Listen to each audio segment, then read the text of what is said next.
Hi everyone, আজকের ব্লগটা সন্ধ্যে থেকে স্টার্ট করছি।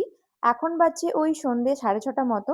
আর আজ তো উল্টো রথ। আজকে যদিও আমার বিকেলে ক্লাস করানোর ছিল, তো ক্লাস করিয়ে আমি আজকে ডিরেক্টলি চলে এসেছিলাম একটু ঘুরতে মানে আমি অ্যাকচুয়ালি শপিং করার জন্যই আসলাম আমাদের সামনেরই একটা ভিমার্ট স্টোরে।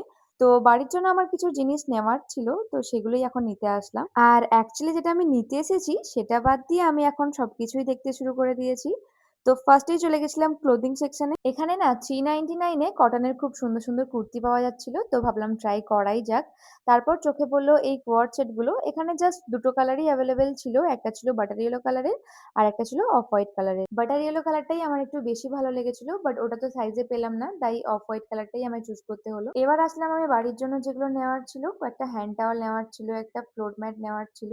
তো যেগুলো টুকিটাকি জিনিস নেওয়ার ছিল সেগুলো নিয়ে নিলাম। নিতে তো এসেছিলাম আমি জাস্ট কয়েকটা জিনিস, আর এখন পুরো ব্যাগ ভর্তি করে শপিং করে নিয়ে যাচ্ছি। যদিও এত কিছু নেওয়ার প্ল্যানিং ছিল না, বাট পছন্দ হয়ে গেল, নিয়ে নিলাম। আচ্ছা, তোমাদের সাথে কি এমনটা হয়? অবশ্যই কিন্তু কমেন্টে জানিও।